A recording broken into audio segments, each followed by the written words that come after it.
Welcome, everybody, to another episode of Beer, a skydiving podcast. Joe is unfortunately unavailable to record with us today, but I am, as always, your host, Brian McCauley. And today we're going to talk to Danny Shields.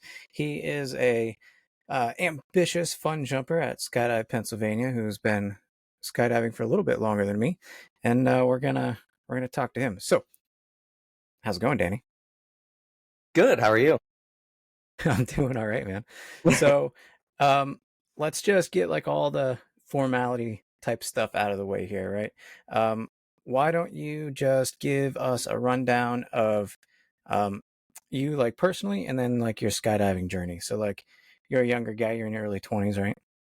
Yep. Well, I'm starting to near my late 20s now. Believe it or not, I'm actually 27. But first, I got to say thank you for having me. I really, really appreciate you having me here. Yeah, But sure. yeah, Yeah. I look like I'm in my early 20s at best, but that's only when I grow out the facial hair. But I'm 27. I'm a I don't wedding believe you're DJ. 27. Most people don't think I do. But yeah, I'm a wedding DJ by profession. I work part-time at Harbor Freight. I've had a lot of part-time jobs in my career, but the one thing that stood true to me is being a DJ.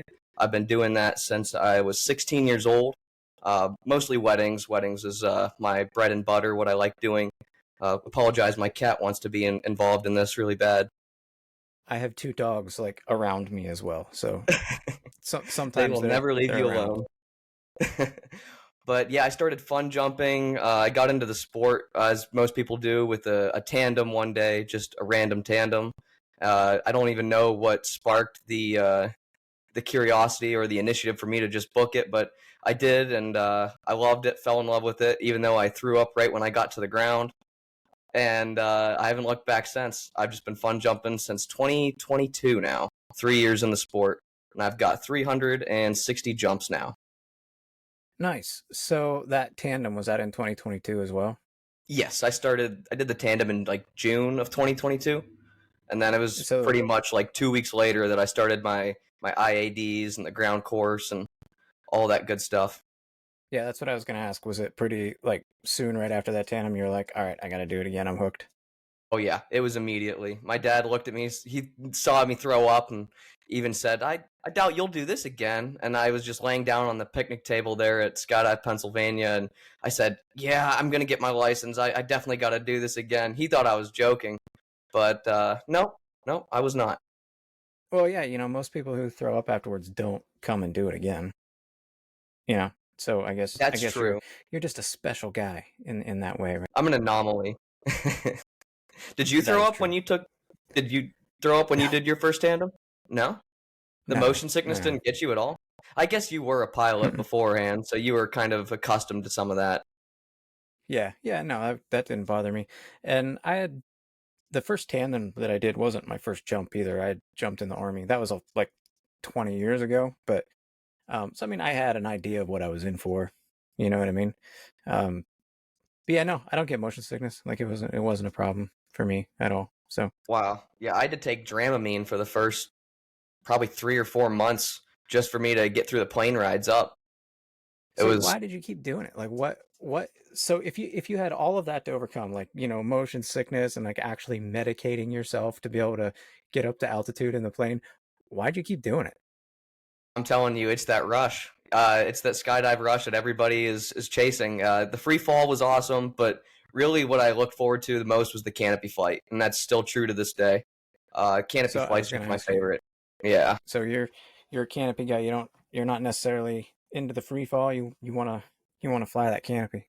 I do. I do. There's That's just kind of a something bummer about it. because you and one of the reasons that Danny is on the show today is because him and I have been jumping quite a bit together this year so far. Pretty much, I would say almost every jump that I've done that isn't a solo jump has probably been with you and other people. But you've always been Yeah. involved. I would say for almost all of them, at least for this year.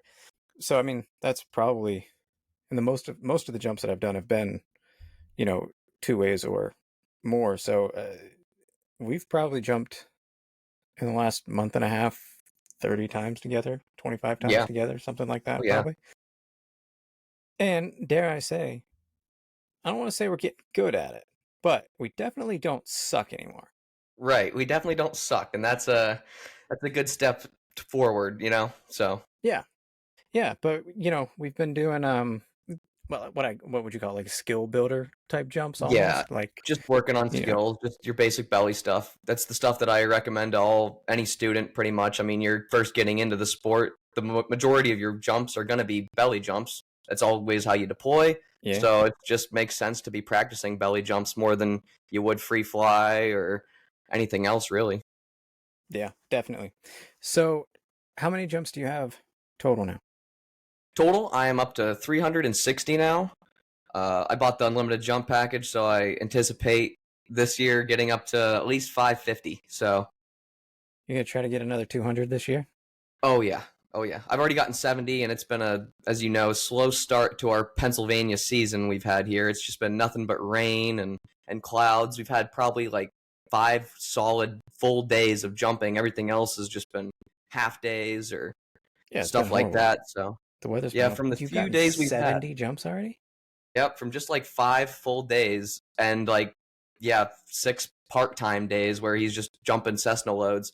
I Yeah, man. crank out on average 10 jumps a day on a Saturday if I'm there. So, Damn. All right. So, all right, you got to tell me how you do that because I mean, we're jumping at the same place. First of all, you definitely pack faster than I do. Like that's that's a given. You're pretty fast at packing. But I mean, I'm not slow. I mean, no, I you probably pack my it probably takes me, I don't know, 12 minutes to pack my parachute. Like that's not slow. no. How fast can you pack your parachute? I would say it's like absolute as fast as I really want to go, probably like 8 minutes. So you're really not that far behind, to be honest. It's just that extra few minutes makes a big difference when it comes down to like meeting Getting on the loads. next load. Yeah. Yeah. Yeah. And so on a Saturday, so like when I go, I'm I'm always there for first load. Like I try real hard to be on the But first you load. beat me You there know that even. because you and I fight over the first load, But especially on yeah. those Cessna days. But um so I'm there as early as I can be. And then I guess, I do usually probably leave uh by like probably 4 at like the latest, 4 in the afternoon probably because I like to Yeah. be home when my wife gets out of work and stuff. Um how late are you there? Um, Typically I try to get out there like the second jumping is over. But more recently we've had some really cool people at the DZ. Eamon, one of them. We got some really cool tandem instructors. Mark is there. Robert and Inglis came back. So it's just been a lot of hanging out for the most part. I've been sticking around till like 8 or 9, but like I said, jumping usually ends around like 5 o'clock, 4 o'clock on a weekday, and at best we jump till like 6 or 7. It seems like on a weekend. So I mean, I'm Okay, just there, same hours. so like on a Saturday, if I leave at 4, you guys are jumping again until could be up to 7 o'clock at night. So there's like 3 hours there that I'm potentially missing out on Yeah, that yeah, you're just racking up jumps during. I oh yeah, gotcha. Because to get like 10 in a day, that at Skydive Pennsylvania, that seems like a lot. Especially since like for me, 5 is a good day. Like to get 5, that's a really good day. yeah, So yeah. That's just those true. extra couple of hours and then, you packing faster, I guess is how you make that happen, huh? I also, as much as I want to learn and focus on skill building this season, because I'm trying to become a tandem instructor, is mostly about numbers. So unfortunately, I'm not sitting around trying to work on specific jumps and skill sets with individuals. I'm just getting on that load and hoping somebody's on that load that I could try and figure something out on the plane ride up, because that's the only way you can get numbers in. Yeah. You do a lot of hop and pops? Unfortunately, it seems to be the the way that I can meet loads the quickest is get up on the first one, do a hop and pop, get back down, meet the second load. But towards the end of the Well, day, I'll especially with those start to do Cessnas. full altitudes. Yeah, Yeah. With those Cessnas, if you want to turn loads real quick, it's definitely the way to go is to hop and pop because you can get out at 4 and be down and packed before the plane lands because it takes so damn long to get to altitude. it really does. And I also just hate sitting for a long plane ride all the way up to 12.5. That's just Yeah. it's a long time. Yeah, it is. And I guess that works out well for you because you prefer flying the canopy over the free fall anyways. So I guess Right. just doing hop pops isn't, that's, I guess isn't a negative to you. It will come to bite me in the ass if I get to 500 jumps this season and only 500, and then I don't have the necessary free fall time requirement for tandem instructor because I know you have to have 6 hours. But I'm pretty sure when I looked at it last, I was somewhere around like 3.5, 4 hours now. So I'm Okay. pretty close. Yeah, I was gonna say my logbook app, I've got almost 2 hours, 100 or an hour 53 minutes. Just what am I thinking? I've got an hour and 53 minutes. So yeah, certainly you would have way more than me at 350 jumps. But right on. So Yeah. you mentioned that your goal is to become a TI, but what sort of like ratings and accomplishments do you currently have as a 350 jump skydiver? So at 350 jumps, you would expect that I would have my C license by now, but that is actually Yeah. something I have been procrastinating on. I am still got my B license, but I am coach rated, so I can do all the fun Gotcha. things that coaches are allowed to do. I've been working recently on following tandems, chasing tandems, just so that way I can do some video flying in the future. Just kind of show that I'm trustworthy and such. And yeah, I honestly have no ambition to do anything AFF related. That just seems a little too high stress for me. But tandem instructor, it seems kind of up my alley. I'm a small guy, even though I'm small, I'm pretty strong for my size, and it just canopy flight is my favorite. So the more times I can get the jump for free, the better. So yeah, jump for free. That's the Get dream. paid for it too. That'd be sweet. So you are a smaller guy, soaking wet. You probably weigh 130 pounds or something like that. 130, 135, yeah, without my Okay. gear. All right. With your gear? Without the gear, without the gear. No, Oh, I'm not that all right. light. So what sort of challenges will you have as a tandem instructor being like a smaller, I guess the same challenges that it would be like if you were like a girl, like a smaller Right. female, right? Can you could you jump with like a 220-pound dude? So as I talk to more tandem instructors, the flare, I guess, is going to be the determining factor for me. I guess is the hardest part, according to Eamon. So I guess it's kind of just like a learning, learn as I go type of deal. It seems like the hardest part would be maneuvering some of these bigger people to the door, but I could anticipate myself having no problem taking somebody up to 180 pounds just to start, and then as I get more comfortable, getting some bigger people. Well, I'll tell you what, once you have your rating, I'll be happy to let you practice with me. And Nice. I will I will give you hell trying to get me out the door. I'll make it as realistic as possible. How's that? Nice. D-arch. Touch your hands DRH. to your toes and just completely mess the jump up. Well, it's my understanding that that is like part of the training to become a TI, right? Like you'll Yeah. experienced jumpers will pretend to be students, right? And they will do things to try and mess the jump up, and Sabotage it's it. your job to fix it or, Yep. Oh yeah. Try take and care of it, correct right? it or just Yeah. fly it the way that the best you possibly can, really. Yeah. Yeah, from All my right. understanding, it was like 10 jumps or something like that, with five being an evaluator and five being fun jumpers, if I'm not mistaken. Um, I'm still a little bit of ways away from that, so I haven't really looked too much into it. I'm just trying to get to that 500 number and then make sure I've got everything else I need, and then start to focus a little bit more on the education that I'm going to need for the tandem instructor rating. So if you're trying to get to 500 jumps this year, obviously, and be a TI, you're going to need your D license. So why are you dragging your heels on the C? You might as well just get that done. So as far as I'm concerned, I think C license, if I remember correctly, was just a written exam or an oral exam, and I already have all of the physical requirements for it.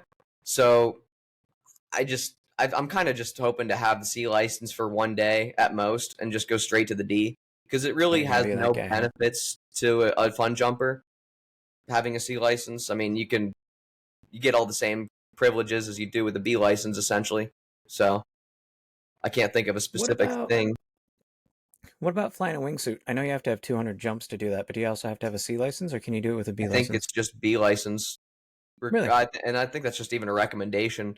because I remember Mark talking about people, if you just go straight into tracking and that's all you focus on after you get your license for 200 jumps or even 100 jumps, and all you do is tracking, you're bound to find some wingsuiter who would be willing to take you on just because All you right. have experience in what you're trying to do and looking forward to doing. So, yeah, I don't know. C license, it just means nothing to me. D license and pro rating, those are goals that I have this season and actually can get me somewhere, allow me to jump into stadiums and to do all of these demonstration jumps that I want to do. So, yeah, C license is just here nor there. All right. Yeah, I mean, I guess I never really thought about it. If for me personally, like I want to get into wingsuiting, and I guess I just assumed that with the 200 jumps, you'd have to have a C license because that's when you can get your C license. Yeah, But yeah, I guess if it's not required, there really is no benefit to it. right. It's I just a mean, stepping stone to the D. and I should have prefaced this from the beginning. I only have 3 years of skydiving, so I am not the most knowledgeable on any of these subjects. So take everything I say as a grain of salt. So, All right, but yeah, we got the official the indemnification waiver out of the way. Danny doesn't know what he's talking about. no, I definitely do not. Everybody says it. Like nobody would be like wants to be an authority on anything. They're like, Well, in I something don't like this, necessarily know what I'm. Don't listen to me. right? Well, with something like this specifically, there's so many more knowledgeable and experienced people that I'm sure if they listened to this and heard me talking, they'd probably just roll their eyes and be like, "Why would you even have him on?" You know? Because you're my buddy, and I need to Right? make an Yeah. episode. Right. Honestly, Not. that's why. Well, I appreciate being here. Like I said, this is fun. I enjoy listening to your guys' podcasts, and there's always something to be learned in the sport. And I guess that's really the reason why I got into it, because I always like to set goals and challenge myself. So this is a good sport to do it in. So since you are still a relatively new jumper with less than 400 jumps, and you haven't been doing it for that long, 3 years, a lot of things would still be pretty fresh in your memory from when you started. So what is something that you struggled with? So like for me, the first year I ate shit on almost every landing. Like I'm at 150 jumps now, and I'm like just now consistently walking them out. You know what I mean? So Yep. like last year it was a coin toss. Like I might eat shit or I might not. Like, but probably I'm eating shit. So like it was just all the time, and I don't know why. It just seems to have finally clicked. But so like for me, not eating shit on my landing was um something that I struggled with, which sucks because it's embarrassing. It's the thing everybody sees, right? Right. um do you have anything like that? Like what was hard for you? Like what was hard to overcome, if anything? Man, there was honestly the mental obstacle. Like it seemed like with me, it was always like I get in my own head more than not. So I would always think like, am I actually capable of doing this, even though I just did 3 jumps prior? So like as I was starting, I wanted to do like as many jumps in a day, just like everybody. I got to probably 4 jumps in AFF, and on my 4th jump, which you shouldn't do 4 AFF jumps in a day. Let me just That's a lot, start by especially. saying that I was Yeah, if you're doing hungry. AFF, that's a lot. I was tired. I was hungry, and I still decided to go up anyway. And I de-arched so hard I couldn't get into a stable body position in free fall, and I got dumped at 10,000 feet.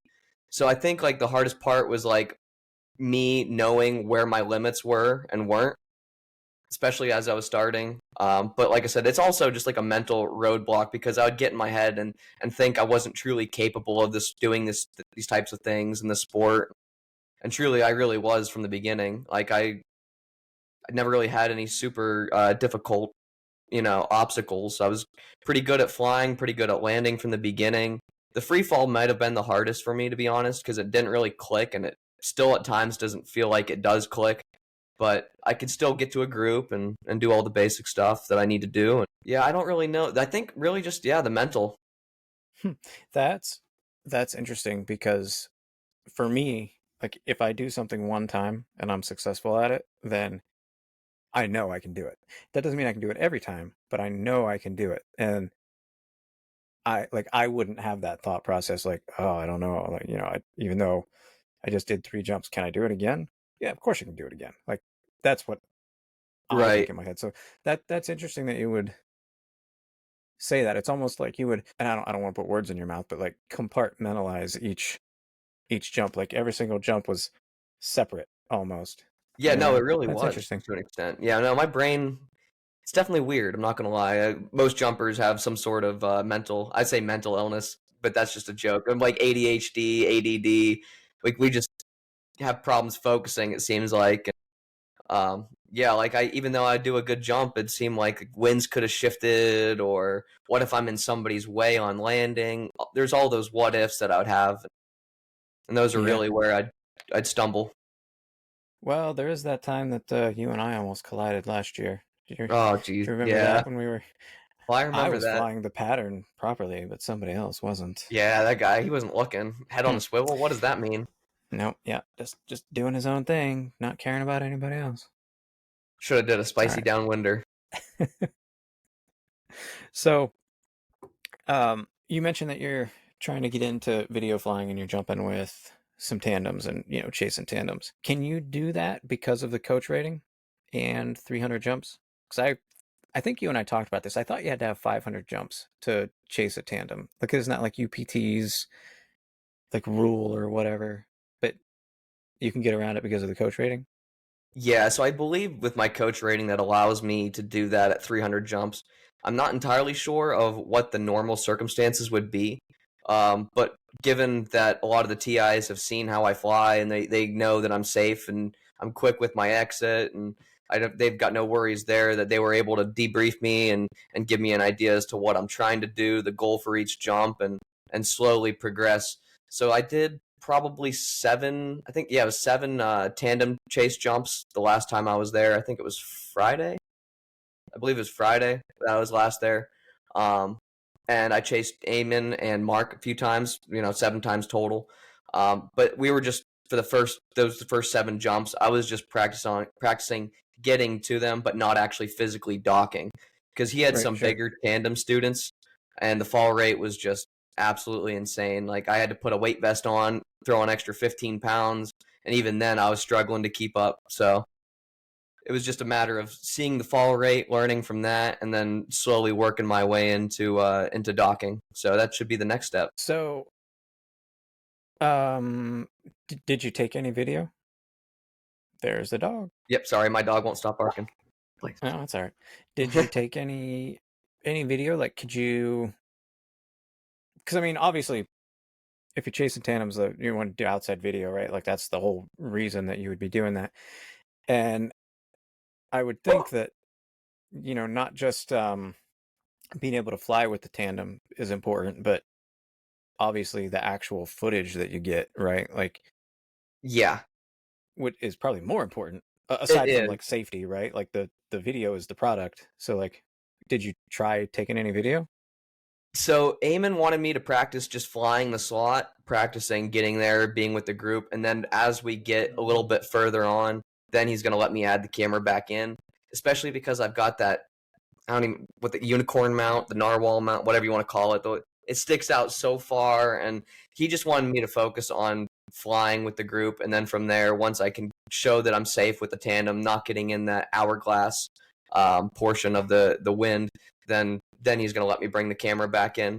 But honestly, since I have the 360 camera, I don't foresee it being an issue. So that was going to be my next question. If you're using a 360 camera, I guess it doesn't really matter. Right. You just need to be close enough to, get some good shots. It doesn't really like framing isn't a problem because you can just rotate the image where, yeah. All right, you just got to be close enough. So I guess that does mean you just need to be able to fly well. But it also comes down to the DZ because some drop zones they don't allow you to jump with the 360 camera for the tandem outside video. They want the GoPros. Why? Well, because it's a standard. So the GoPro standard is I've seen it across many drop zones. When you send out a video and one person has a GoPro and one person has an Insta, I mean, I'm sorry, but the Insta looks better, to my opinion. That's just my personal preference. The Yeah, I Insta looks agree. better. As soon as somebody, like let's say 2 people in one group got a video, one person gets GoPro, one person gets Insta, they're going to start comparing and contrasting the difference, and then they're going to talk to the DZ say, hey, why is my video subpar compared to my friends?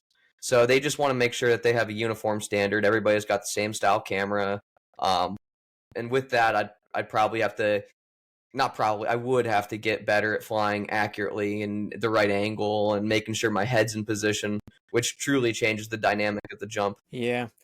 Yeah, I guess I didn't think about that. I mean, the video flyers, at least from what I understand, are not, they're just using their own gear, like their own cameras and stuff, right? Like the DZ isn't giving that to them.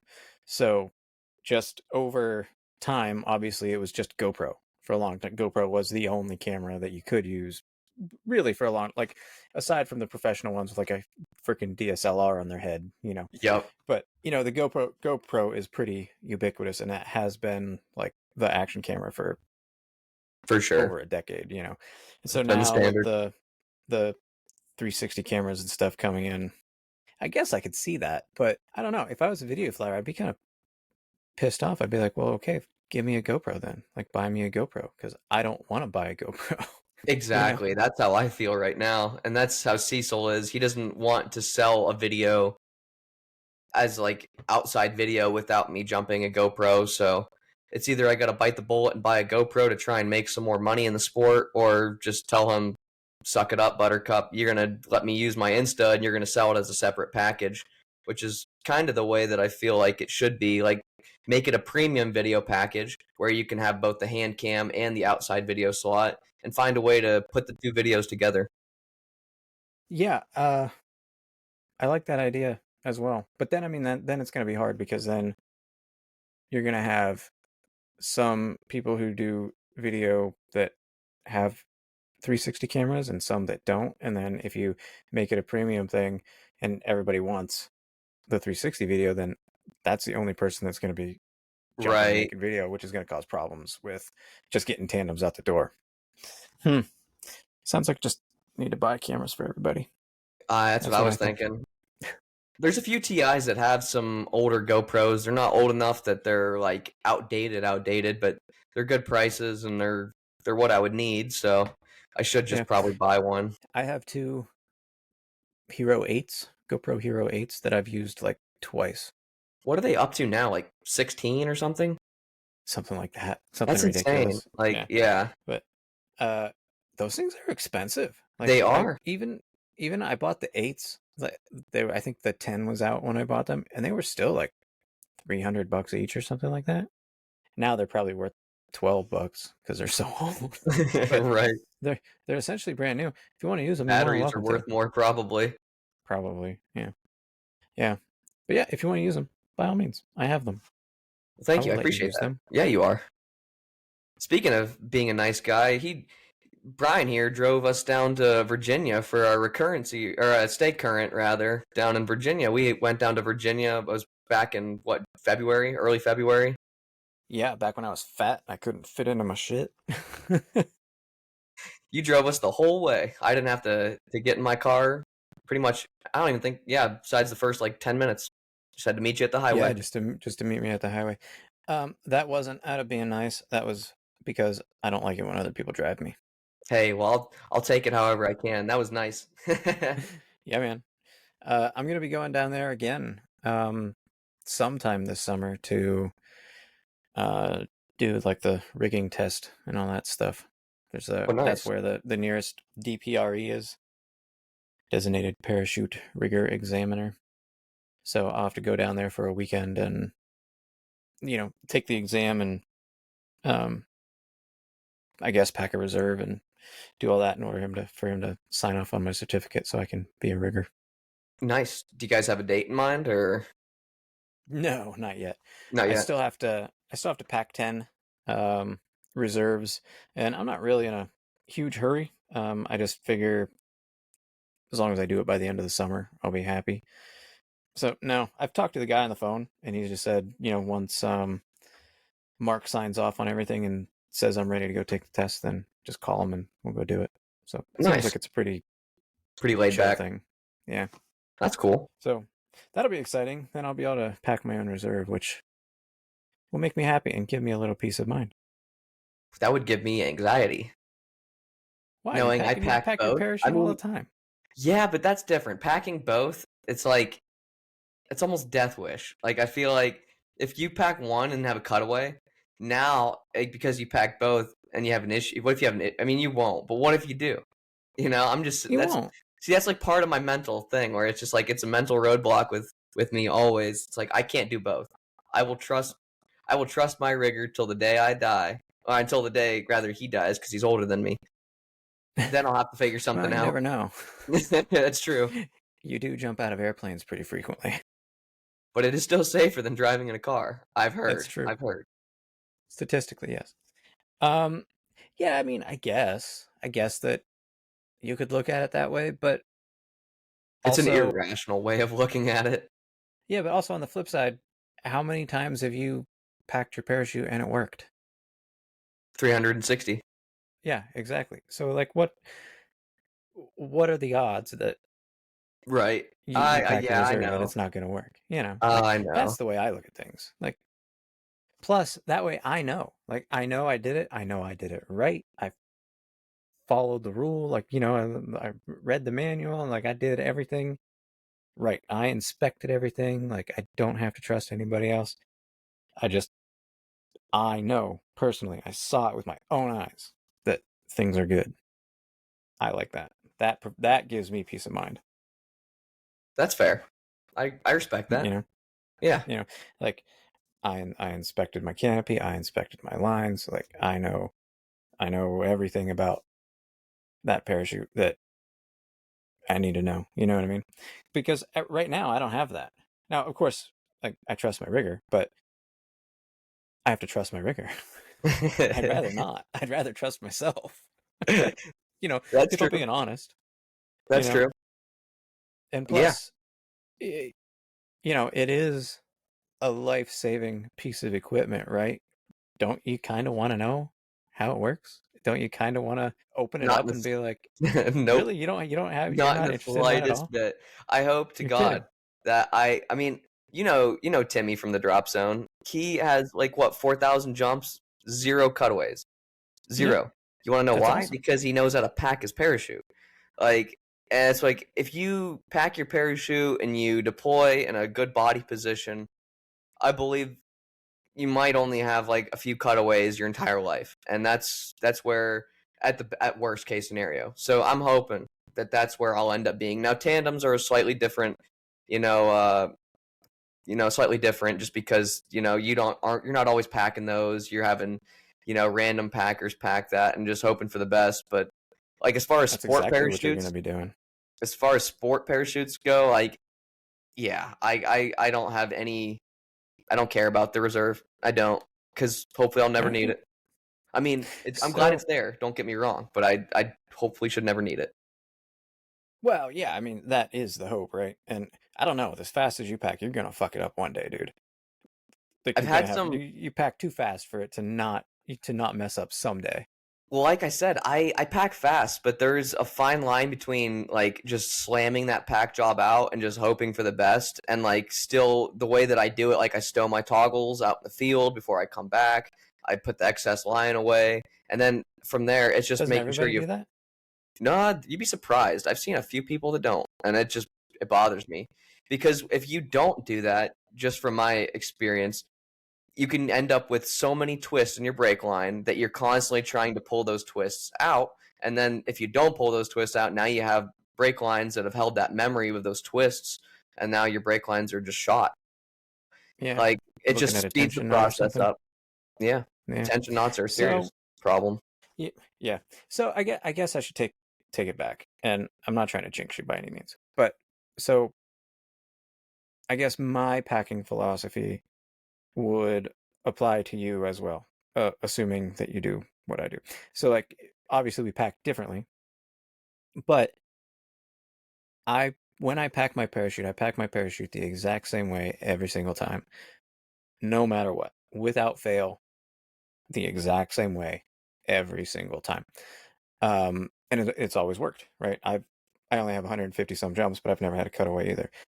And I think that's well, I would like to think it's because I do it the exact same way every single time. Like I know I'm going to have good openings. If I don't have a good opening, then ask people and like try to figure out like what, like why and stuff like that. Um, but my thought is if I continue to do it the exact same way every single time, I will never have a cutaway because of something I did wrong. That doesn't mean I won't have a cutaway for some other reason, but it'll never be because I did something wrong. So I guess, you know, with that logic, the same could be said for you or, Yeah, you know, for anybody really. yeah, anybody who doesn't deviate, right? But, you know, I don't think that that's always the case. I think there's a lot of people who try to hurry up and make the next load, right? You Oh yeah, know, maybe they they forget one thing, and that one thing becomes make some crucial. shortcuts. Yep. Yep. Yeah, you can't shortcut the pack job, in my opinion. I've seen people do it, and you're going to pay for it one way or another, whether it's a hard opening or a cutaway. It's just not in your best interest. Yeah. What's your since we're talking about pack jobs, what's your philosophy on flaking? Oh, wait. Do you flake? Well, yeah. Like, do you want your canopy to like actually last a long time? Do you want soft Yes. openings? I Yes, mean, I most do. people do. So, yeah, I've been taught when I was first taught how to flake. I don't know how you flake, but I've seen people flake the opposite way that I do, which makes no sense. But I mean, Well, I think that's there's just a couple different ways you can do it. Yeah. right, right. I was always taught to like kind of flake outward, and the way that everybody else seems to do it is the opposite. But for me, my openings with my canopy have just been, I mean, butter smooth. So I have no reason to deviate. Like you said, if it's been working, why change it? So I've had more than a handful of people tell me don't worry about flaking. Like Oh, jeez, you just wasting your time, don't worry about it. Or don't be as like anal meticulous about with it. it. Yeah, And I'm not meticulous. Like I'm not meticulous with it at all. But I do flake. And I've had probably more than 5 people tell me, don't worry about it. Just fold it up and put it in the bag. I'm well, the like, biggest no, thing for I'm gonna getting the flake it. air out of it is making sure that it's kind of, I mean, somewhat uniform and even. And if it's not even, it's so hard to get the air out and put it into the D bag. So for me, it's like flaking is a, you can't skip that for me. And that's fine if somebody wants to, but I need to find out who those people are at our DZ and make sure that they're never packing my parachute. Well, they're not packers, so you don't have to Good. worry about Okay. it. Yeah, Good. no, Good. they're not. They're not I'd say anybody anybody who that packs them. truly packs, I'm pretty sure that they understand the importance of flaking. So, Yeah.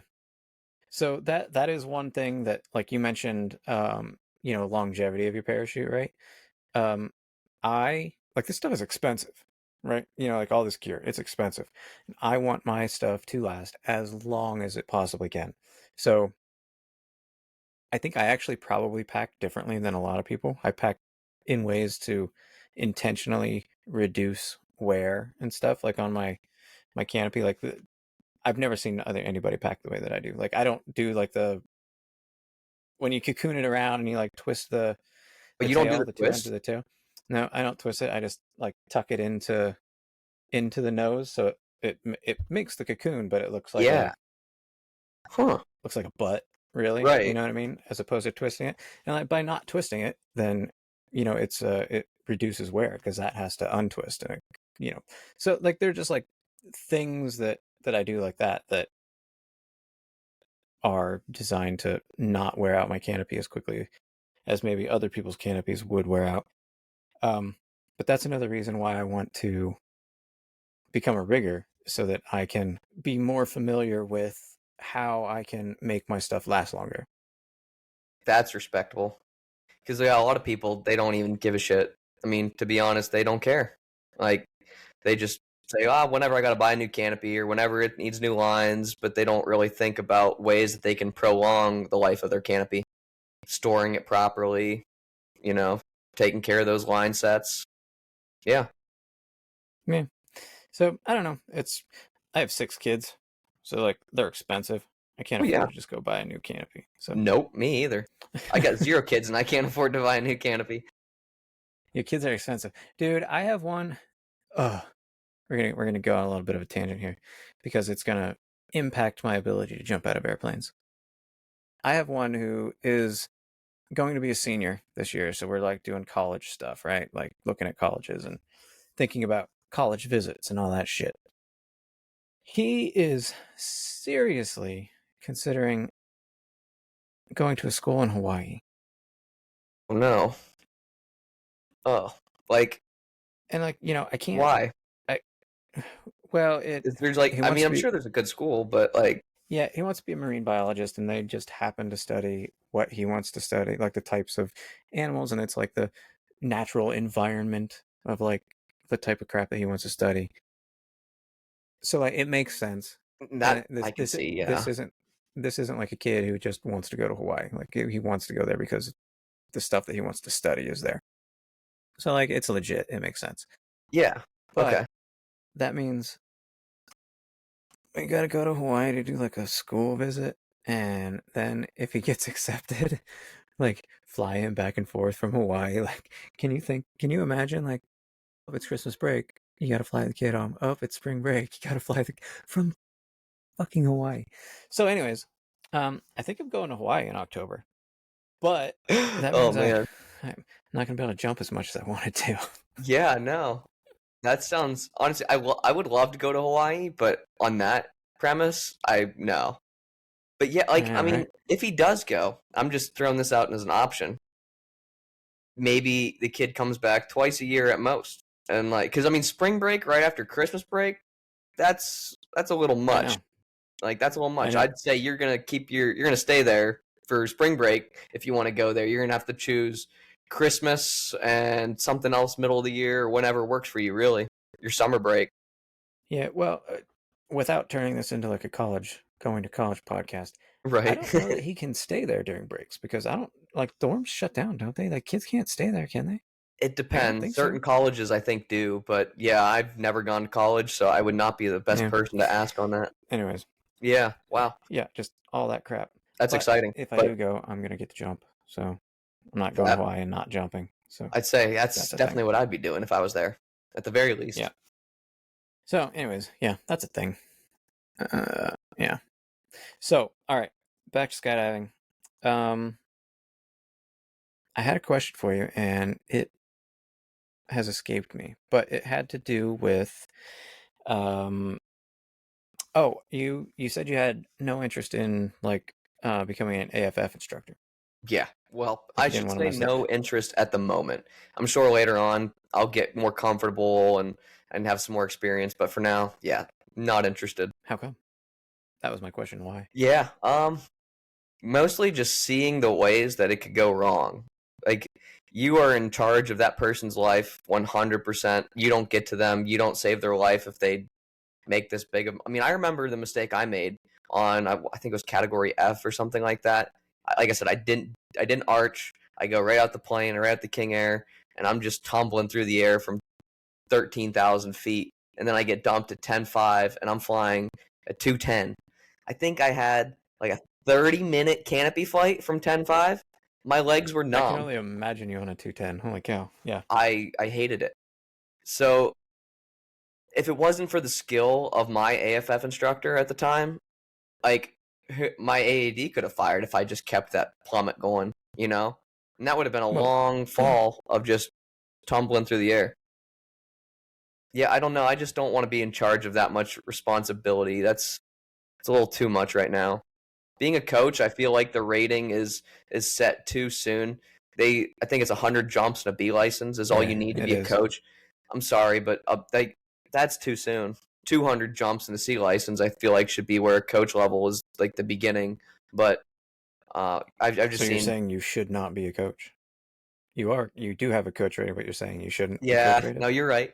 No, I Is mean that what you're saying? technically all I need is the C, but I do have the jump numbers. I feel like the skill set's important, and they got 100 jumps.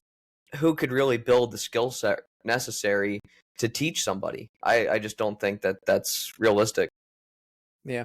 Well, that is the thing with a coach rating, right? I think it's not necessarily about necessarily being a very skilled flyer. I think it's more about learning how to teach, right? Like Yeah, how to effectively convey information. Because I mean, you don't have to be right next to somebody to be able to watch them in free fall, right? It's better if you're closer to them, but say you're like me and then got 100 jumps and maybe you can't quite get there, you could still watch the person and be like, okay, they're doing it right or not. You know what I mean? Right. But I think more important is being able to, um, effectively convey what you're trying to say. Yeah. Is that Right. maybe accurate? I don't know. Yeah. I'm not a coach, so I don't know. I mean, at the end of the day, you still are required as the coach to make sure you get to the student that you're trying to teach, and you're doing the things necessary. Um, I mean, that definitely does seem to be the premise of the coach courses, to teach you how to teach. Because I mean, regardless of what everybody believes about themselves, you're not naturally born with the ability to teach. At least most people aren't.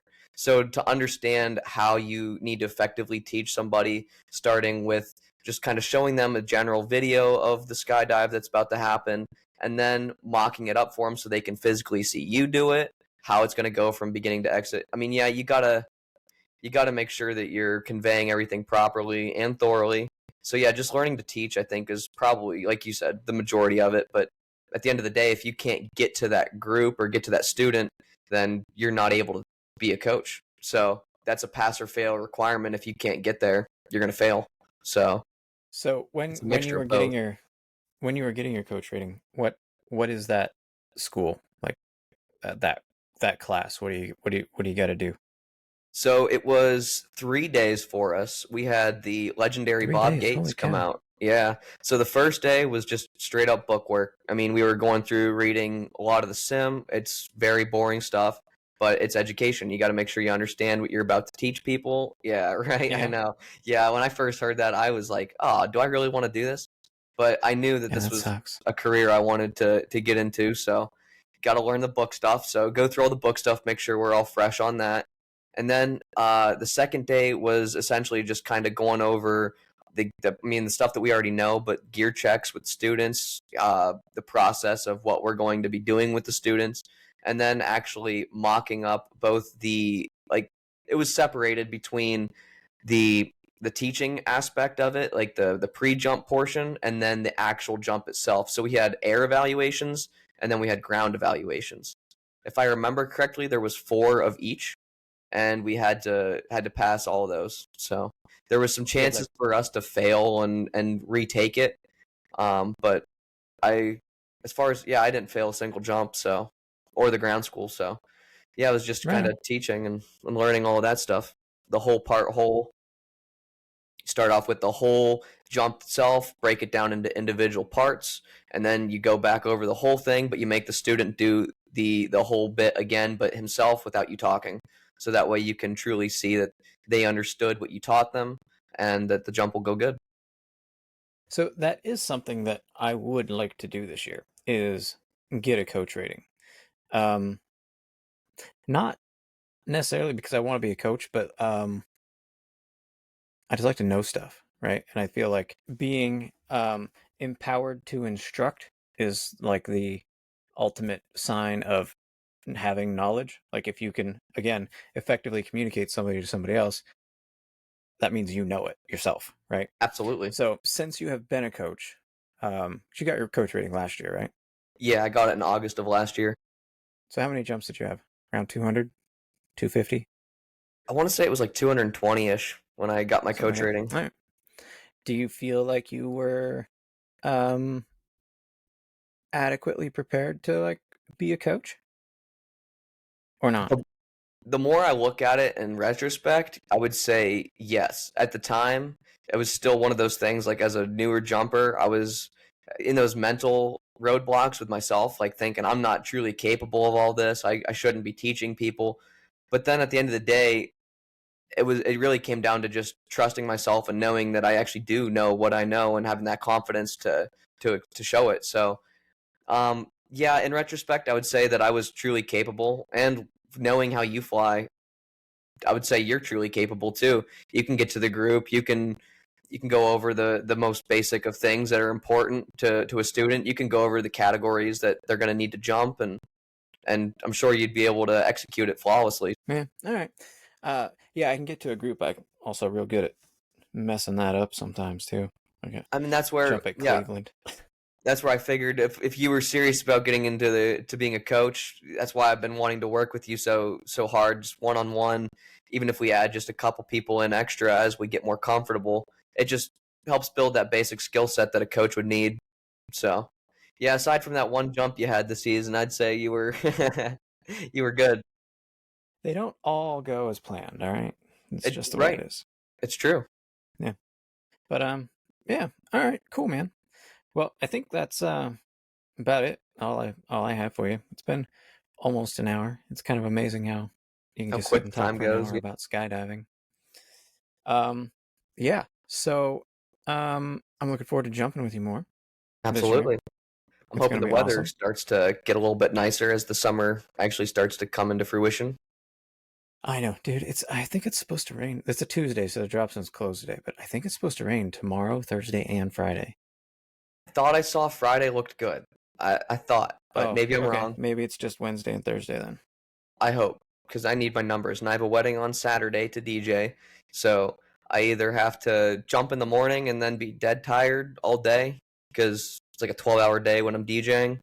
or just not jump, and that's sad. So this is my magic weekend. Like this is the weekend that my wife has to work and I have no kids. So this is my jumping weekend. So the weather better be freaking great. That's As all I'm far gonna as say. what I saw, Saturday and Sunday were looking good for Grove City, so you should be good at least Saturday and Sunday, and you'll see me Sunday for sure. So That's what I'm hoping. All right, cool. Well, thanks for coming on. Thanks for letting me talk to you about skydiving and all that stuff. With Joe being absent, I'd like to get some episodes out because like people, I've heard from some people that they miss having him. So I think what I'm going to try to do is just interview people. yeah, honestly, So there's lots of good people. I think the yeah, next step might be some. You got some really cool TIs at Grove City. Eamon might be a good choice. Maybe even Mark. that's true. They're both Yeah, really knowledgeable people, and they're fun to talk to, fun to hang out with. yeah. So for the listeners, I think that's the direction things are going to be going. Um, at least for the foreseeable future until Joe is able to come back and do this. So hopefully that's cool with everybody. And if you have any questions or anything like that that you would like me to try to answer or to bring a guest on who could answer, let me know. You can email us at beerpodcast24@gmail.com or find us on Facebook and message us that way. Either one will get to us and we'll just go from there. So, Danny, do you have like any social media stuff that you care to like share with people? I don't know They if that's a really, thing. there's I don't know. nothing really to. I mean, if you follow me, you're gonna get your most basic skydive videos. Yeah, there's a lot better people to follow on Instagram and Facebook than me. I won't even bother them with my profile. All right, right on. Well, again, thank you for talking to me, and hopefully I'll see you Friday, Saturday, or Sunday. Yeah, well, thank you for having me. I appreciate being here. It was an honor. All right, later, man. Later. Thank you. Oh, blue skies. Blue skies.